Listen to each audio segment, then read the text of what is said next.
കൂട്ടുകാരെ, ഇന്ന് നമുക്ക് വേട്ടക്കാരന്റെ കഥ കേട്ടാലോ.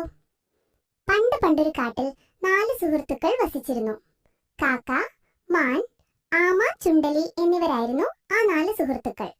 അവരെന്നും വൈകുന്നേരം കാട്ടിലെ ഒരു മരത്തിന്റെ ചുവട്ടിൽ ഒത്തുകൂടുമായിരുന്നു. പരസ്പരം വിശേഷങ്ങൾ പങ്കുവെച്ചും തമാശകൾ പറഞ്ഞും അവർ സമയം ചിലവഴിച്ചു. എന്തൊക്കെ തിരക്കുണ്ടെങ്കിലും ദിവസവും അവർ ഇതിനായി സമയം മാറ്റിവെച്ചു. അതിനൊരു മുടക്കവും വരുത്തിയിരുന്നില്ല. അങ്ങനെ അവർ പരസ്പരം സ്നേഹിച്ചു ആ കാട്ടിൽ കഴിഞ്ഞു. അങ്ങനെയിരിക്കെ ഒരു ദിവസം പതിവ് പോലെ അവർ ആ മരത്തിന്റെ ചുവട്ടിൽ ഒത്തുകൂടി. എന്നാൽ മാൻ മാത്രം അവിടെ എത്തിയില്ല. അവർ മാനിനെയും പ്രതീക്ഷിച്ച് ഒരുപാട് നേരം അവിടെ നിന്നു. സമയം വൈകുന്തോറും തങ്ങളുടെ സുഹൃത്തിന് എന്തെങ്കിലും അപകടമുണ്ടായോ എന്നവർ ഭയന്നു. അപ്പോൾ കാക്ക പറഞ്ഞു, ഞാനൊരു കാര്യം ചെയ്യാം. പറന്നുപോയി കാട്ടിലൊക്കെ മാനിനെ അന്വേഷിച്ചിട്ട് വരാം. തീർച്ചയായും അവനെന്തോ അപകടം സംഭവിച്ചിട്ടുണ്ട്. ഇതും പറഞ്ഞു കാക്ക പറന്നുപോയി. എന്നിട്ട് അവൻ ആ കാട് മുഴുവൻ മാനിനെ അന്വേഷിച്ചു. അപ്പോൾ അതാ കുറ്റിക്കാട്ടിൽ ഒരു വേടൻ വിരിച്ച വലയിൽ കുടുങ്ങിയ നിലയിൽ കാക്ക മാനിനെ കണ്ടു. കാക്കയെ കണ്ടതും മാൻ പറഞ്ഞു, സുഹൃത്തെ, എന്നെ എത്രയും പെട്ടെന്ന് ഇവിടെ നിന്നും രക്ഷിക്കൂ. വേടൻ ഏതു നിമിഷവും ഇവിടെ വരാം. അതിനു മുൻപ് ഏതു വിധേനയും എന്നെ ഈ വലയിൽ നിന്ന് പുറത്തു കടക്കാൻ സഹായിക്കണം. ഇത് കേട്ടതും കാക്ക പറഞ്ഞു, സുഹൃത്തെ, നീ പേടിക്കാതിരിക്കൂ. ഞാൻ പോയി മറ്റുള്ളവരോട് വിവരം അറിയിക്കട്ടെ. ഉറപ്പായിട്ടും നിന്നെ ഇവിടെ നിന്ന് രക്ഷിക്കാൻ ഒരു ഉപായവുമായി ഞാൻ മടങ്ങി വരുന്നതാണ്. ഇതും പറഞ്ഞു കാക്ക പറന്നുപോയി. തന്റെ സുഹൃത്തുക്കളോട് നടന്ന സംഭവം വിവരിച്ചു.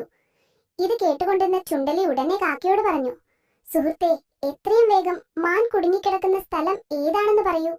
ഞാൻ അവിടെ എത്തി ആ വലയുടെ കണ്ണികൾ കടിച്ചു മുറിച്ച് മാനിനെ വലയിൽ നിന്ന് രക്ഷിക്കുന്നതായിരിക്കും. ഇത് കേട്ടതും കാക്ക എലിയോട് പറഞ്ഞു, മാൻ കുടുങ്ങിക്കിടക്കുന്ന സ്ഥലം ഇവിടെ നിന്നും അല്പം അകലെയാണ്. നീ അവിടെ എത്തുമ്പോഴേക്കും വേടൻ വന്ന് മാനിനെ കൊണ്ടുപോയിരിക്കും. അപ്പോൾ ആമ കാക്കയോട് പറഞ്ഞു, നീ പറയുന്നത് ശരിയാണ്. നമ്മുടെ പക്കൽ അത്രയും സമയമില്ല. ഒരു കാര്യം ചെയ്യൂ, എത്രയും വേഗം എലിയെ നിന്റെ പുറത്ത് കയറ്റി അവിടേക്ക് കൊണ്ടുപോകൂ. ഞാൻ പുറകെ വന്നുകൊള്ളാം. ഇത് കേട്ടതും കാക്ക പറഞ്ഞു, ഇത് തീർച്ചയായും നല്ല ആശയമാണ്. നമുക്ക് അങ്ങനെ തന്നെ ചെയ്യാം. ഉടൻ തന്നെ കാക്ക ചുണ്ടലിയെയും തന്റെ പുറത്ത് കയറ്റി മാനിന്റെ അടുത്തേക്ക് പറന്നു. തന്റെ സുഹൃത്തുക്കളെ കണ്ട മാനിന് വളരെയധികം സന്തോഷമായി. ചുണ്ടലി ഒട്ടും സമയം കളയാതെ വലക്കണ്ണികൾ ഓരോന്നായി മുറിക്കാൻ തുടങ്ങി. കാക്ക വേടൻ വരുന്നുണ്ടോ എന്ന് നോക്കാനായി പറന്ന് മരക്കൊമ്പിൽ പോയിരുന്നു. അപ്പോഴേക്കും ആമയും ഇഴഞ്ഞ് അവിടെ എത്തി. എത്രയും പെട്ടെന്ന് എലി വലക്കണ്ണികൾ കടിച്ചു മുറിച്ച് മാനിനെ സ്വതന്ത്രനാക്കി. അപ്പോഴായിരുന്നു വേടന്റെ വരവ്. വേടൻ വരുന്നത് കണ്ട കാക്ക സുഹൃത്തുക്കൾക്ക് മുന്നറിയിപ്പും നൽകി ദൂരെയുള്ള മരക്കൊമ്പിൽ ഒളിച്ചു. മാൻ ഓടി അടുത്തുള്ള കുറ്റിക്കാട്ടിൽ ഒളിച്ചു. എലി അടുത്ത് കണ്ട ഒരു മാളത്തിലും ഒളിച്ചു. എന്നാൽ പാവം ആമയ്ക്ക് പതിയെ എഴഞ്ഞു നീങ്ങാനേ കഴിഞ്ഞുള്ളൂ. മാനിനായി വല വിരിച്ചിരുന്നിടത്തെത്തിയ വേടൻ പൊട്ടിക്കിടന്ന വല കണ്ട് ഞെട്ടി. അപ്പോൾ വേടൻ പറഞ്ഞു, ഇതെങ്ങനെ സംഭവിച്ചു? ഇത്രയും വലിയ വല എങ്ങനെയാണ് ഒരു മാൻ പൊട്ടിച്ചത്? ഇന്ന് വെറും കൈയോടെ മടങ്ങേണ്ടി വരുമല്ലോ. അപ്പോഴാണ് പതിയെ ഇഴഞ്ഞു നീങ്ങുന്ന ആമ വേടന്റെ ശ്രദ്ധയിൽപ്പെട്ടത്. ആമയെ കണ്ട വേടന് സന്തോഷമായി. അപ്പോൾ വേടൻ മനസ്സിൽ കരുതി, മാനിനെ കിട്ടിയില്ലെങ്കിൽ എന്താ, ഇന്നത്തേക്ക് ആമയെ കിട്ടിയല്ലോ. തൽക്കാലം ഇന്ന് ആമയെ കൊണ്ട് തൃപ്തിപ്പെടാം.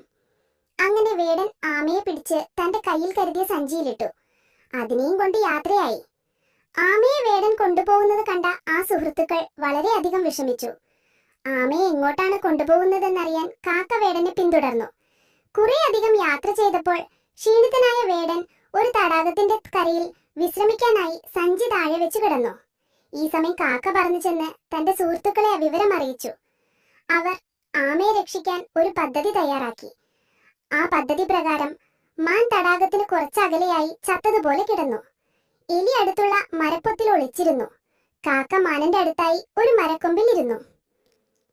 ക്ഷീണം തീർത്ത് എണീറ്റ വേടൻ കുറച്ചകലെയായി കിടക്കുന്ന മാനിനെ കണ്ടു. അയാൾക്ക് തന്റെ കണ്ണുകളെ വിശ്വസിക്കാനായില്ല. അയാൾ പതിയെ പതിയെ മാൻ കിടന്നിടത്തേക്ക് പോയി. ആ സമയം എലി ആമയെ വെച്ചിരുന്ന സഞ്ചി കടിച്ചു മുറിക്കാൻ തുടങ്ങി. വേടൻ അടുത്തെത്താനായതും കാക്ക മരക്കൊമ്പിൽ നിന്നും പറന്നുയർന്ന് മാനിന് വേടൻ അടുത്തെത്തിയതിന്റെ സൂചന നൽകി. അവൻ ഉടൻ തന്നെ എണീറ്റ് പതിയെ ഓടാൻ തുടങ്ങി. വേടനും പുറകെ ഓടി. ആമയ്ക്ക് ഇഴഞ്ഞ് രക്ഷപ്പെടാനുള്ള സമയം ഉണ്ടാക്കാനാണ് മാൻ ഇപ്രകാരം ചെയ്തത്.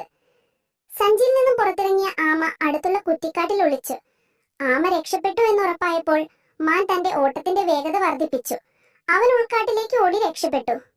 ഇനി മാനിന്റെ പുറകെ ഓടിയിട്ട് കാര്യമില്ല എന്ന് മനസ്സിലാക്കിയ വേടൻ തിരികെ തന്റെ സഞ്ചി ഇരുന്നിടത്തെത്തി.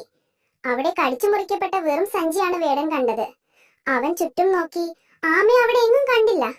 വേടൻ നിരാശയോട് പറഞ്ഞു, ആദ്യം മാനിനായി വല വിരിച്ചു, അത് കിട്ടിയില്ല. പകരം ഒരു ആമയാണ് കിട്ടിയത്. എന്നാൽ ഇപ്പോൾ കയ്യിൽ കിട്ടിയ ആമയും നഷ്ടപ്പെട്ടു. അപ്പോഴേക്കും സമയം ഏറെ വൈകിയിരുന്നു. വേറെ വഴിയുമില്ലാതെ ഒഴിഞ്ഞ സഞ്ചിയുമായി വേടന് തന്റെ വീട്ടിലേക്ക് മടങ്ങേണ്ടി വന്നു. അങ്ങനെ ആ 4 സുഹൃത്തുക്കളും വേടന്റെ കയ്യിൽ നിന്നും രക്ഷപ്പെട്ടു. വീണ്ടും പഴയതുപോലെ അവർ എന്നും വൈകുന്നേരങ്ങളിൽ ആ മരത്തിന്റെ ചുവട്ടിൽ ഒത്തുകൂടുകയും സ്നേഹത്തോടെ ഒരുപാട് കാലം ആ കാട്ടിൽ കഴിയുകയും ചെയ്തു. കൂട്ടുകാരെ, ഇതിൽ നിന്ന് നിങ്ങൾക്ക് എന്ത് മനസ്സിലായി? എന്തൊക്കെ പരിമിതികളുണ്ടെങ്കിലും ഒത്തൊരുമയുണ്ടെങ്കിൽ ഏത് പ്രതിസന്ധി ഘട്ടത്തെയും അതിജീവിക്കാൻ നമുക്ക് സാധിക്കുന്നതാണ്.